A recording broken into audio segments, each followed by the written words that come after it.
নমস্কার, দ্য ওয়ালে আপনাদের স্বাগত। আজকের বিষয় আগামীকাল বিজয় দিবস।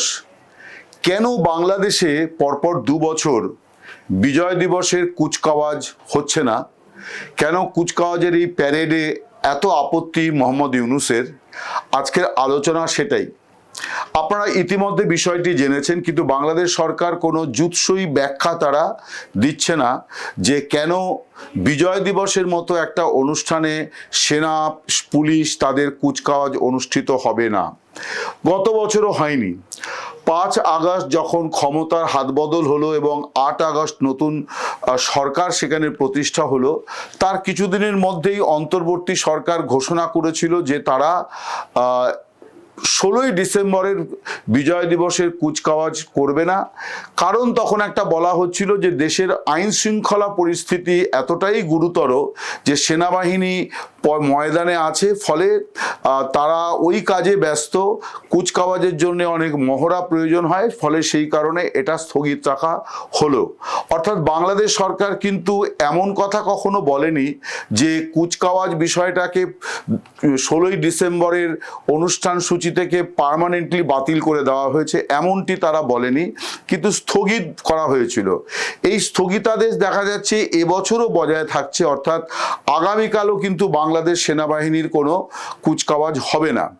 যদিও সরকার বারে বারে খুব জোরের সঙ্গে দাবি করছে যে আইন শৃঙ্খলা পরিস্থিতির প্রভূত উন্নতি হয়েছে এবং সেনাবাহিনী পুলিশ এরা সকলে মিলে দেশে একটা স্থিতিশীলতা ফেরত এনেছে। এইটা সরকারের খুব বড় দাবি। এটা ঠিক যে কুচকাওয়াজের জন্য কিছু সেনাবাহিনীর লোকজনের দরকার হয়, কিন্তু তার মানে কিন্তু এইটা নয় যে কুচকাওয়াজে অংশ নেওয়ার জন্যে আইন শৃঙ্খলা বিপন্ন হয়ে যাবে, যে সেনাবাহিনীর একটা অংশ কুচকাওয়াজে অংশ নিচ্ছে তাই আইন শৃঙ্খলা বিপন্ন হবে। ব্যাপারটি এই রকম নয়, মোটেই তা নয়। হাজার খানেক সেনা হলে পরেই এই কাজটি খুব সম্মানের সঙ্গে করা যায়। এবং কি হয় না, এই দিনে রাষ্ট্রপতি তাকে অভিবাদন জানানো হয় এবং তিনি বাংলাদেশে ভারতে একই নিয়ম যে রাষ্ট্রপতি পদাধিকার বলে 3 বাহিনীর প্রধান, ফলে 3 বাহিনী রাষ্ট্রপতিকে এই দিনে সামরিক অভিবাদন জানাবে, এটাই স্বাভাবিক। এবং সেই অনুষ্ঠানে প্রধানমন্ত্রী বা এখন যেমন প্রধান উপদেষ্টা আছেন তারা থাকবেন, অন্য উপদেষ্টারা থাকবেন এবং সরকার এবং সমাজের বিশিষ্ট মান্যগণ্য ব্যক্তিরা থাকবেন। দেশবাসী টেলিভিশনের পর্দায় সেই অনুষ্ঠান প্রত্যক্ষ করবেন, দেশাত্মবোধক গান হবে, সামরিক শক্তির প্রদর্শন হবে, এই সব কিছুই হবে। কিন্তু এগুলি সবই এখন পাস্ট টেন্স, অর্থাৎ 2024 থেকে বন্ধ করে দেওয়া হয়েছে কুচকাওয়াজ, এবছরও হচ্ছে না। আমি এটাই আপনাদের কাছে আলোচনা করতে চাই যে কেন করছে না। আমার অভিমতটা আমি আপনাদের কাছে ব্যক্ত করছি। বাংলাদেশের একজন বিশিষ্ট লেখক, চিন্তাবিদ, তিনি একটা অভিমত দিয়েছেন। তিনি বলছেন যে রাষ্ট্রপতি মোহাম্মদ শাহাবুদ্দিন, তাকে এই সরকার কোনো রকম সামরিক অভিবাদন জানাতে চায় না। অর্থাৎ তার বক্তব্য হচ্ছে যে শাহাবুদ্দিন যতদিন রাষ্ট্রপতি আছে, যেহেতু তিনি শেখ হাসিনা বা আওয়ামী লীগ মনোনীত রাষ্ট্রপতি, ফলে তাকে রাষ্ট্রীয় সম্মান, তার যে মর্যাদা প্রাপ্য সেগুলো কোনোটা দেওয়া হবে না। সেই কারণেই কুচকাওয়াজেরও আয়োজন করা হচ্ছে না যেখানে রাষ্ট্রপতি অভিবাদন গ্রহণ করতে পারেন। এইটা একটা কারণ হিসেবে একজন চিন্তাবিদ সামনে এনেছেন। কিন্তু আমার মনে হয় যে বিষয়টা বোধহয় এই রকমটি নয়। তার কারণ রাষ্ট্রপতিকে অভিবাদন না জানালেও বিভিন্ন গুরুত্বপূর্ণ দিনে সেনা কর্তারা তার সঙ্গে দেখা করছেন, ফলে এইটা আমার কাছে খুব মনে হয় না। বরং আমার যেটা মনে হয় সেই কারণটা অনেক গভীর এবং এটা বাংলাদেশের মানুষের খুব ঠান্ডা মাথায় বিচার বিশ্লেষণ করা উচিত এবং সরকারকে প্রশ্নবিদ্ধ করা উচিত যে স্পষ্ট করে বলুন কেন বিজয় দিবসের কুচকাওয়াজ বন্ধ রাখা হচ্ছে। এর কোনো স্পষ্ট জবাব সরকারের তরফে কিন্তু পাওয়া যায়নি, কিন্তু এই জবাবটা জরুরি। আমার যেটা মনে হয় যে এই সিদ্ধান্তটার গোটাটার পেছনে কাজ করছে হচ্ছে একটা পাকিস্তানের সঙ্গে এই বর্তমান অন্তর্বর্তী সরকার যে পীড়িতের সম্পর্ক, যে বন্ধুত্বের সম্পর্কটাকে একেবারে গলায় গলায় রাতারাতি গলায় গলায় বন্ধুত্বের সম্পর্কের জায়গায় নিয়ে যেতে চাইছে। তার অনেক দৃষ্টান্ত আপনারা জানেন, যে বিমান চলাচল শুরু হচ্ছে, বন্দরে মাল আনা নেওয়া শুরু হচ্ছে, ভিসা নিয়মকানুন শিথিল করা হচ্ছে, ঘন ঘন পাকিস্তানের সেনাকর্তারা বাংলাদেশে আসছেন, বাংলাদেশের সেনাকর্তারা পাকিস্তানে যাচ্ছেন। অর্থাৎ এই যে পাকিস্তানের সঙ্গে দীর্ঘদিন ধরে বাংলাদেশের যে দূরত্ব ছিল, সেই দূরত্ব ঘোচানোর জন্যে এই সরকার, অন্তর্বর্তী সরকার, যাদের এগুলি না করলেও চলতো, যাদের বরং অনেক বেশি জরুরি ছিল দেশে আইন শৃঙ্খলা পরিস্থিতি নিয়ন্ত্রণ করা, দ্রব্যমূল্য নিয়ন্ত্রণ করা, কিন্তু তারা ওই কাজগুলিতেই বেশি জোর দিয়েছে যেগুলির কিছু প্রতীকী মেসেজ যায়। প্রতীকী মেসেজ হচ্ছে যে বাংলাদেশ পাকিস্তানকে আর তাদের সেই যে ৭১-এর যে যুদ্ধ, এই বিষয়টা নিয়ে আর কোনো তিক্ততা চায় না। যদিও পাকিস্তান কখনোই বাংলাদেশের এই হত্যাকাণ্ডের জন্য দুঃখ প্রকাশ করেনি, ক্ষমা চায়নি। এমনকি কয়েক মাস আগে পাকিস্তানের উপপ্রধানমন্ত্রী তথা বিদেশমন্ত্রী তিনি এসে তো একেবারে বলেই দিয়ে গেলেন যে এটা হচ্ছে পাস্ট টেন্স, অর্থাৎ এটা ভুলে যাওয়াই ভালো, এটা ক্লোজ চ্যাপ্টার। অর্থাৎ তখন যা হয়েছিল, পাকিস্তানি সেনারা যেভাবে বাঙালি নিধন করেছিল বা পূর্ববঙ্গের মানুষকে হত্যা করেছিল, পূর্ব পাকিস্তানের মানুষকে হত্যা করেছিল, সেটাকে তিনি বলেছেন যে এটা একেবারেই ক্লোজ চ্যাপ্টার। আমার ধারণা এই ক্লোজ চ্যাপ্টারের যে মানসিকতা বা ভাবনা, সেই ভাবনার মানে পূর্ণ সমর্থন আছে মোহাম্মদ ইউনূস সরকারের। সেই কারণেই বিজয় দিবসের কুচকাওয়াজটি হচ্ছে না। তার কারণ বাংলাদেশ সেনাবাহিনী এখনো পর্যন্ত যদি যুদ্ধ বলা হয় তাহলে একটি যুদ্ধই করেছে, সেটি হচ্ছে তারা তাদের দেশকে স্বাধীন করার জন্য পশ্চিম পাকিস্তানি সেনাবাহিনীর বিরুদ্ধে যুদ্ধ করেছিল।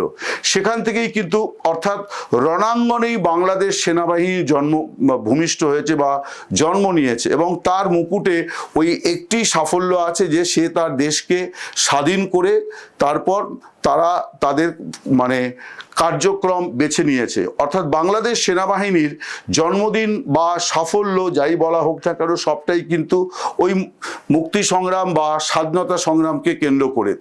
ফলে এই যে দিনটি, এই দিনটি কি হয়েছিল না, এই দিনটি হচ্ছে ১৯৭১-এর ১৬ ডিসেম্বর ঢাকায় পাকিস্তানের সেনানায়ক নিয়াজি, জেনারেল নিয়াজি, তিনি আত্মসমর্পণ করেছিলেন ভারতীয় সেনাবাহিনীর কাছে এবং মুক্তিযোদ্ধাদের কাছে। ফলে এই যে সেনাবাহিনী, পাক সেনাবাহিনীর এই যে আত্মসমর্পণ, পরাজয় স্বীকার, সেই যে স্মৃতিগুলি, এগুলি আর বাংলাদেশের মানুষের মধ্যে জেগে উঠুক, এটা ইউনূস সরকার চাইছে না। পাকিস্তানি সেনাবাহিনীর মধ্যে বাংলাদেশি সেনাবাহিনীর মধ্যে পাকিস্তানের বিরুদ্ধে যে মনোভাব, সেই মনোভাব আবার চাগার দিক, এটা ইউনূস সরকার চাইছে না। ফলে তারা ১৬ই ডিসেম্বর কোনো ধরনের সামরিক ক্রিয়াকলাপ প্রদর্শনের সম্পূর্ণ বিরোধী। তারা মনে করছে যে এগুলি সবই পাকিস্তানের সঙ্গে একটা যুদ্ধের বার্তা যাবে, বা পাকিস্তান যে এই দিনে পরাজয় স্বীকার করেছিল, এই অস্বস্তিকর পরিস্থিতিটা আবার আলোচনায় ফিরবে।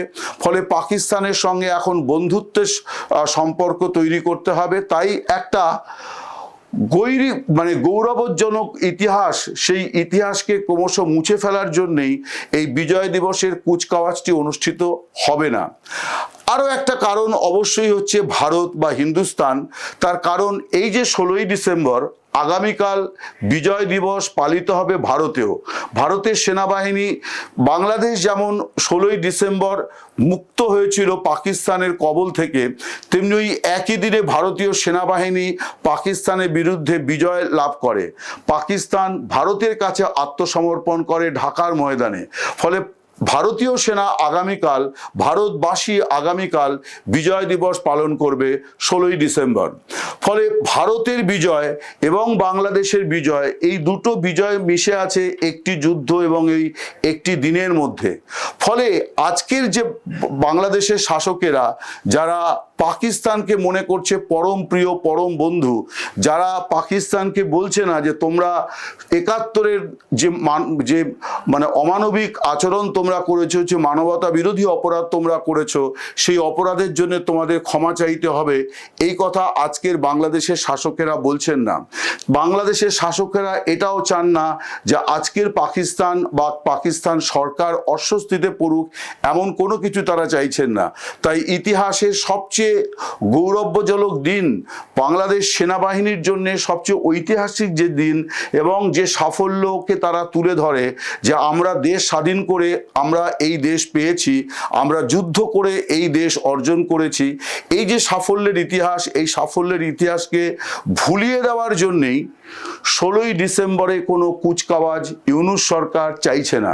অর্থাৎ ইউনূস সরকার যে কুচকাওয়াজের অনুষ্ঠান, এই যে সামরিক মহড়া, এগুলি যে করতে দিচ্ছে না বা করছে না, তার প্রধানতম কারণ কিন্তু আদৌ আইন শৃঙ্খলা জড়িত সমস্যা নয় বা অন্য কোনো বিষয় নয়। আসল বিষয় হচ্ছে তারা পাকিস্তানের সঙ্গে এতটাই বন্ধুত্ব করতে মরিয়া যে পাকিস্তান এই পূর্ব পাকিস্তানে শত শত লাখ লাখ মানুষকে হত্যা করেছিল, মানবতা বিরোধী অপরাধে তারা যেভাবে সেই সময় তাদের যে কীর্তিকলাপ, এই সব কিছুকেই বাংলাদেশের মানুষ যাতে ভুলে যান তারই চেষ্টা, এবং সেই কারণেই বিজয় দিবসের অনুষ্ঠানে কুচকাওয়াজ হচ্ছে না। আর যে কথা বললাম যে এর সঙ্গে যেহেতু ভারত তথা হিন্দুস্তানের সাফল্যও জুড়ে আছে, ফলে পাকিস্তানকে আরও বেশি অস্বস্তিতে ফেলা হবে যদি এই দিনে কুচকাওয়াজ অনুষ্ঠিত হয়। ফলে সেই কারণেই বাংলাদেশ তার একটা কি বলবো যে তার ইতিহাসের বা তার জন্মের যে গুরুত্বপূর্ণ অধ্যায় বিজয় দিবস, সেই বিজয় দিবসকে ক্রমশ লঘু করছে। হয়তো এই সরকার বা এই সরকারের সহযোগী বা এই সরকারের ভাবাদর্শে বিশ্বাসী রাজনৈতিক দলগুলি যারা আগামী দিনে বাংলাদেশে ক্ষমতায় আসতে পারে, তারা এলে পরে হয়তো ক্যালেন্ডার থেকেও দিনটির গুরুত্ব মুছে ফেলা হতে পারে, এটাও অসম্ভব কিছু নয়। নমস্কার, শুভরাত্রি, সকলে ভালো থাকবেন।